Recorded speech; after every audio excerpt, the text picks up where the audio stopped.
Deuxième épître de Paul aux Corinthiens, chapitre 1. Paul, apôtre de Jésus-Christ, par la volonté de Dieu, et Timothée, notre frère, à l'Église de Dieu qui est à Corinthe, et à tous les saints qui sont dans toute l'Achaïe. La grâce et la paix vous soient données de la part de Dieu notre Père et du Seigneur Jésus-Christ. Béni soit Dieu, le Père de notre Seigneur Jésus-Christ, le Père des miséricordes et le Dieu de toute consolation, qui nous console dans toutes nos afflictions, afin que, par la consolation dont nous sommes nous-mêmes consolés de Dieu, nous puissions consoler tous ceux qui sont dans quelque affliction. Car comme les souffrances de Christ abondent en nous, ainsi notre consolation abonde par Christ.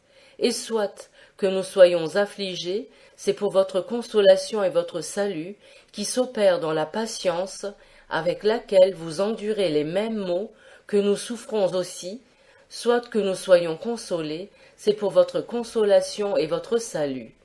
Et l'espérance que nous avons de vous est ferme, sachant que comme vous avez part aux souffrances, vous aurez aussi part à la consolation. Car mes frères, nous ne voulons pas que vous ignoriez l'affliction qui nous est survenue en Asie, c'est que nous avons été accablés excessivement au-dessus de nos forces, en sorte que nous désespérions même pour notre vie. Et nous nous regardions nous-mêmes comme condamnés à mort, afin que nous n'eussions point de confiance en nous-mêmes, mais en Dieu qui ressuscite les morts, qui nous a délivrés et nous délivre d'une telle mort, et nous avons cette espérance qu'il nous en délivrera encore. Étant aussi aidés par vous et par vos prières pour nous, afin que plusieurs personnes nous ayant fait obtenir cette faveur, plusieurs aussi en rendent grâce pour nous. Car ce qui fait notre gloire, c'est ce témoignage de notre conscience que nous nous sommes conduits dans le monde, et surtout à votre égard, avec simplicité et sincérité devant Dieu, non pas avec une sagesse charnelle, mais avec la grâce de Dieu. Car nous ne vous écrivons pas autre chose que ce que vous lisez et que vous reconnaissez, et j'espère que vous le reconnaîtrez jusqu'à la fin. Selon que vous avez aussi reconnu en partie que nous sommes votre gloire, comme vous serez aussi la nôtre au jour du Seigneur Jésus. Et dans cette confiance, je voulais premièrement aller vers vous, afin que vous eussiez une seconde grâce, et passer de chez vous en Macédoine, puis de Macédoine revenir vers vous, et être reconduit par vous en Judée.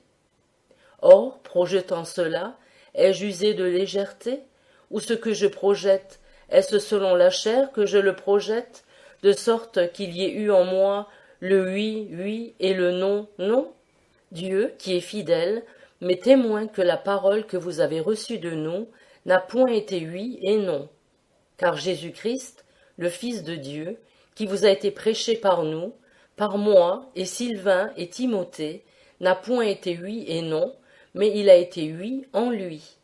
Car autant il y a de promesses en Dieu, toutes sont oui en lui, et amen en lui, à la gloire de Dieu par nous. Or celui qui nous a fermis avec vous en Christ, et qui nous a oints, c'est Dieu, qui nous a aussi marqués de son sceau, et nous a donné dans nos cœurs les arts de son esprit. Or je prends Dieu à témoin sur mon âme, que c'est pour vous épargner, que je ne suis pas encore allé à Corinthe. Non que nous dominions sur votre foi, mais nous contribuons à votre joie, puisque c'est par la foi que vous demeurez fermes. Deuxième épître de Paul aux Corinthiens, chapitre 2. J'avais donc résolu en moi-même de ne point retourner chez vous dans la tristesse. Car si je vous attriste, qui est-ce qui me réjouira, sinon celui que j'aurai moi-même attristé? Et je vous ai écrit cela même, afin que quand je serai arrivé, je ne reçoive pas de la tristesse de ceux qui devraient me donner de la joie, car j'ai cette confiance en vous tous, que vous faites tous votre joie de la mienne.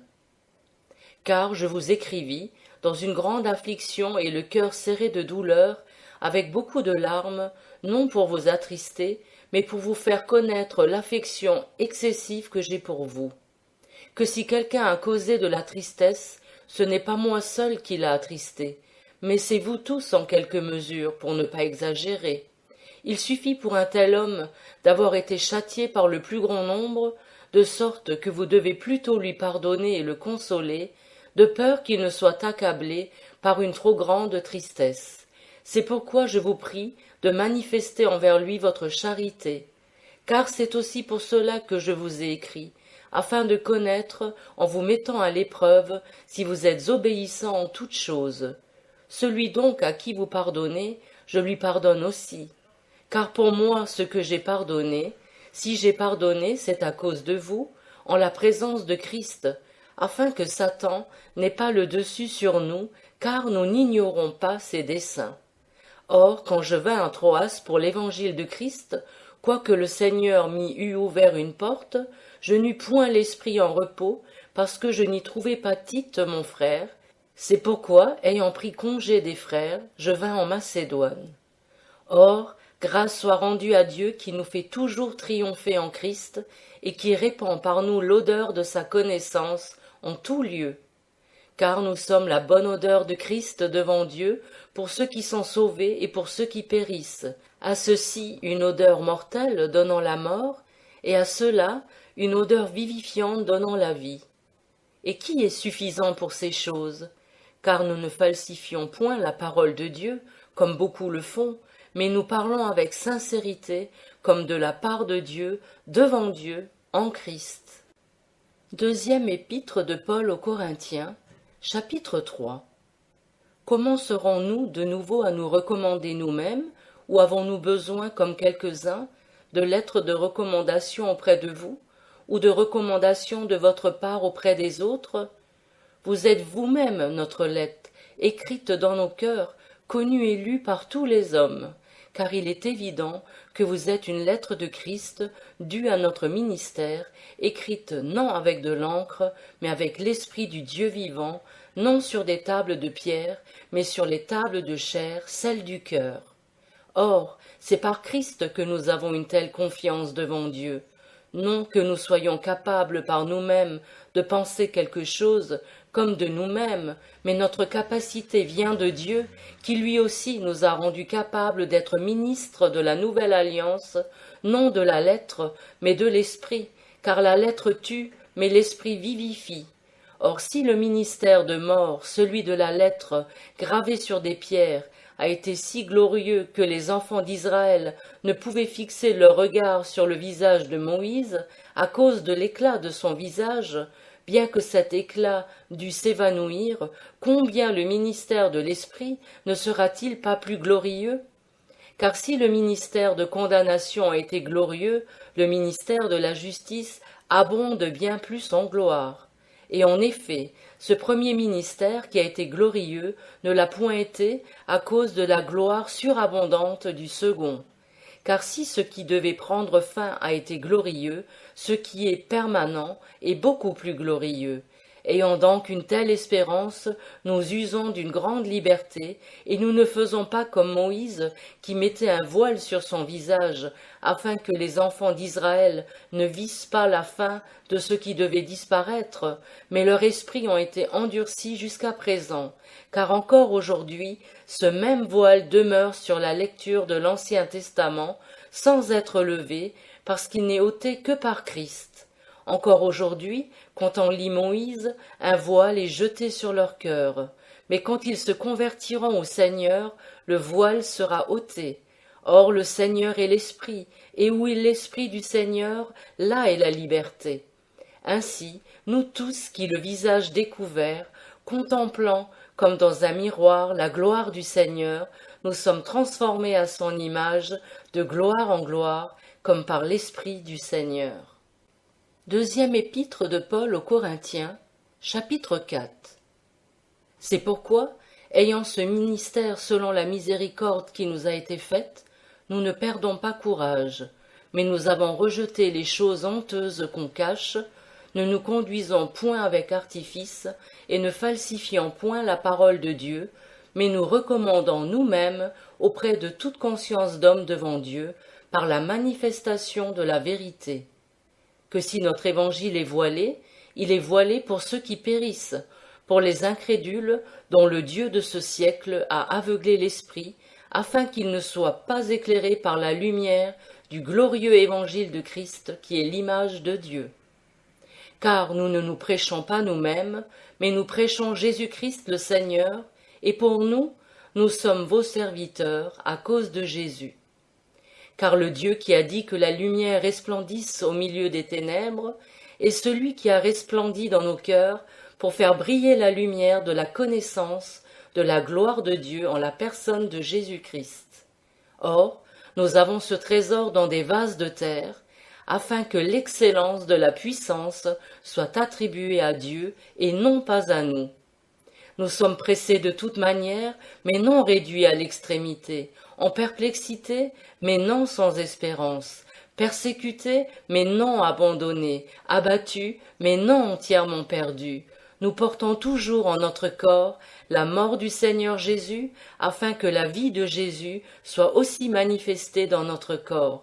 Car nous qui vivons, nous sommes sans cesse livrés à la mort à cause de Jésus, afin que la vie de Jésus soit aussi manifestée dans notre chair mortelle, de sorte que la mort agit en nous et la vie en vous. Mais ayant le même esprit de foi, selon qu'il est écrit, « J'ai cru, c'est pourquoi j'ai parlé. Nous aussi nous croyons, et c'est pourquoi nous parlons. » Sachant que celui qui a ressuscité le Seigneur Jésus nous ressuscitera aussi par Jésus et nous fera comparaître avec vous. Car toutes ces choses sont pour vous, afin que cette grâce se multipliant abonde en actions de grâce d'un grand nombre pour la gloire de Dieu. C'est pourquoi nous ne perdons point courage, et si notre homme extérieur se détruit, l'intérieur se renouvelle de jour en jour, car notre légère affliction du temps présent produit en nous le poids éternel d'une gloire souverainement excellente, puisque nous ne regardons point aux choses visibles, mais aux invisibles, car les choses visibles sont pour un temps, mais les invisibles sont éternels. Deuxième épître de Paul aux Corinthiens, chapitre 5.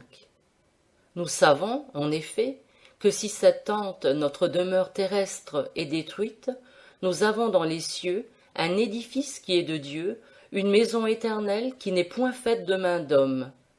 Car nous gémissons dans cette tente, désirant avec ardeur d'être revêtus de notre domicile du ciel, si toutefois nous sommes trouvés vêtus et non pas nus. Car nous qui sommes dans cette tente, nous gémissons sous le poids, parce que nous souhaitons non d'être dépouillés, mais d'être revêtus, afin que ce qui est mortel soit absorbé par la vie. Et celui qui nous a formés pour cela, c'est Dieu qui nous a aussi donné les arts de son esprit. Nous sommes donc toujours pleins de confiance, et nous savons que pendant que nous habitons dans ce corps, nous sommes éloignés du Seigneur, car nous marchons par la foi et non par la vue. Mais nous sommes pleins de confiance, et nous aimons mieux quitter ce corps et demeurer auprès du Seigneur. C'est pourquoi nous nous efforçons de lui être agréables, soit que nous demeurions dans ce corps, soit que nous délogions. Car il nous faut tous comparaître devant le tribunal de Christ, afin que chacun reçoive selon le bien ou le mal qu'il aura fait, étant en son corps. Sachant donc la crainte qu'on doit au Seigneur, nous persuadons les hommes, et Dieu nous connaît, et j'espère que dans vos consciences, vous nous connaissez aussi, car nous ne nous recommandons pas de nouveau auprès de vous, mais nous vous donnons occasion de vous glorifier à notre sujet, afin que vous puissiez répondre à ceux qui se glorifient du dehors et non du cœur. Car, soit que nous soyons hors de nous-mêmes, c'est pour Dieu, soit que nous soyons de sens rassis, c'est pour vous. Car la charité de Christ nous presse, étant persuadés que si un seul est mort pour tous, tous donc sont morts, et il est mort pour tous, afin que ceux qui vivent ne vivent plus pour eux-mêmes, mais pour celui qui est mort et ressuscité pour eux. C'est pourquoi, dès maintenant, nous ne connaissons personne selon la chair, si même nous avons connu Christ selon la chair, maintenant nous ne le connaissons plus ainsi.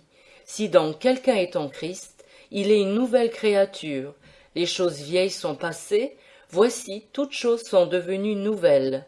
Or toutes ces choses viennent de Dieu, qui nous a réconciliés avec lui par Jésus-Christ et qui nous a confié le ministère de la réconciliation. Car Dieu était en Christ, réconciliant le monde avec soi, en ne leur imputant point leurs péchés, et il a mis en nous la parole de la réconciliation.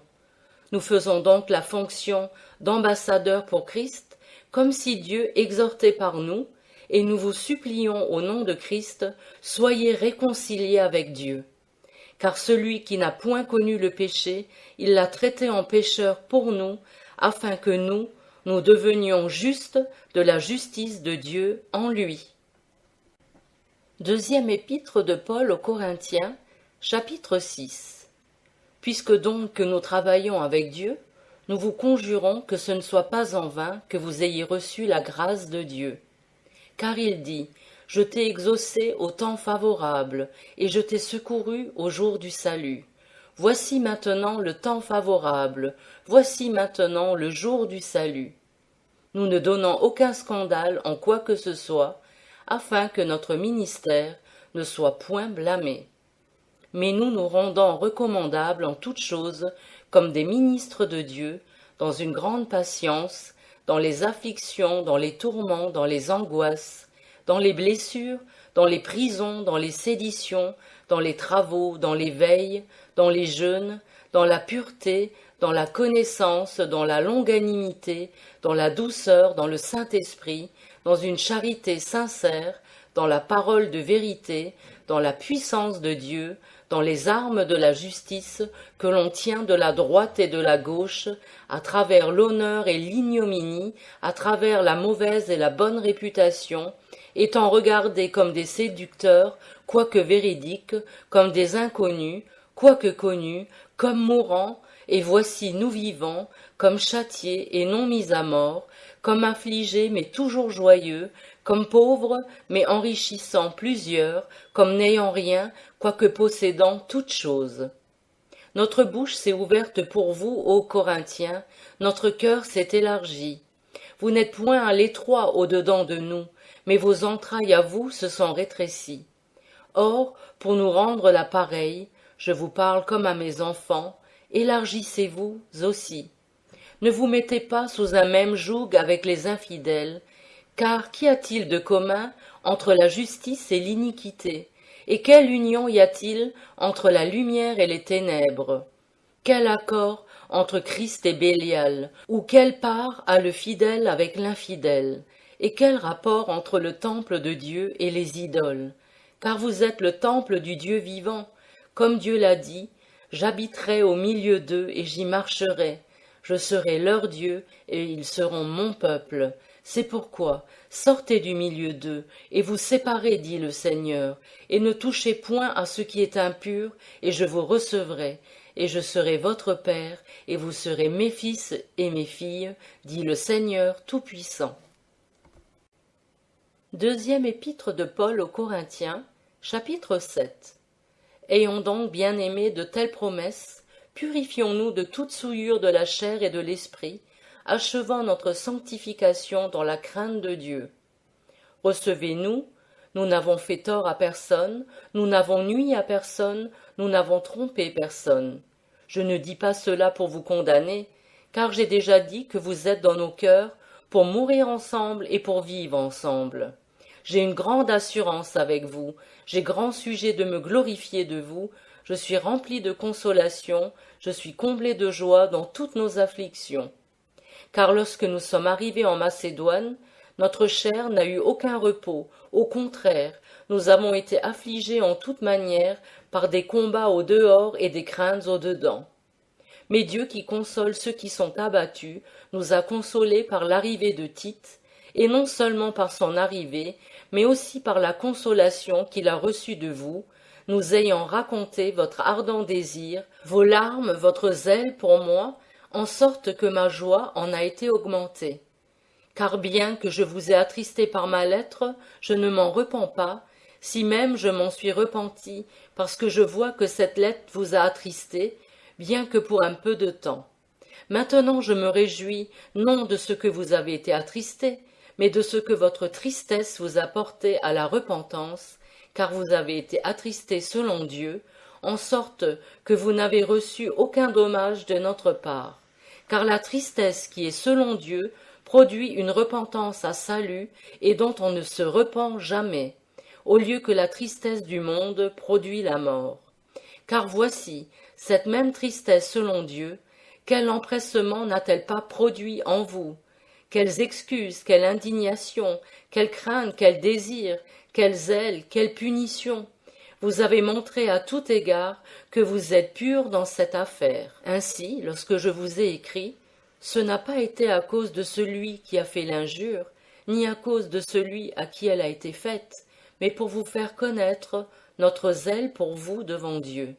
C'est pourquoi votre consolation nous a consolés, mais nous avons été encore plus réjouis par la joie de Tite, car son esprit a été restauré par vous tous. Et si je me suis glorifié de vous devant lui en quelque chose, je n'en ai point eu de confusion. Mais comme nous avons dit toutes choses avec vérité, ainsi, ce dont nous nous sommes glorifiés auprès de Tite, c'est trouver la vérité. Aussi, quand il se souvient de l'obéissance de vous tous, et comment vous l'avez reçue avec crainte et tremblement, son affection pour vous en devient plus grande. Je me réjouis donc de ce qu'en toute chose j'ai confiance en vous.